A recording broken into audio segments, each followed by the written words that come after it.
गणेश चतुर्थी अगदी 20 दिवसावर येऊन ठेपलेली आहे. आपण सगळेजण गणपती बाप्पाचं एकदम आनंदाने स्वागत करणारच आहोत. परंतु त्याआधी काही महत्त्वाच्या गोष्टी आपल्या घरात आपल्याला करायचे. आपल्या संपूर्ण घराची स्वच्छता.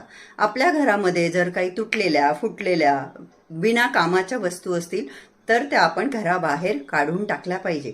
असे काही कपडे असतील जे आपण वापरत नाही परंतु ते दुसऱ्या कोणाच्या उपयोगात येऊ शकतील तर ते तुम्ही गोरगरिबांना, ज्यांना त्याची गरज आहे अशा लोकांना ते तुम्ही दान करू शकता. आणि जर जास्त खराब असतील तर ते तुम्ही फेकून दिले पाहिजे.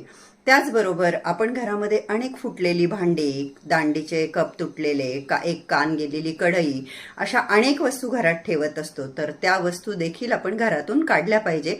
कारण की आपल्या घरामध्ये गणपती बाप्पा येणार आहेत. तर त्याच्यामुळे कुठलीही अशी गोष्ट आपल्या घरात असता कामा नये ज्याच्यामुळे आपल्या घरामध्ये निगेटिव्हिटी राहील. तर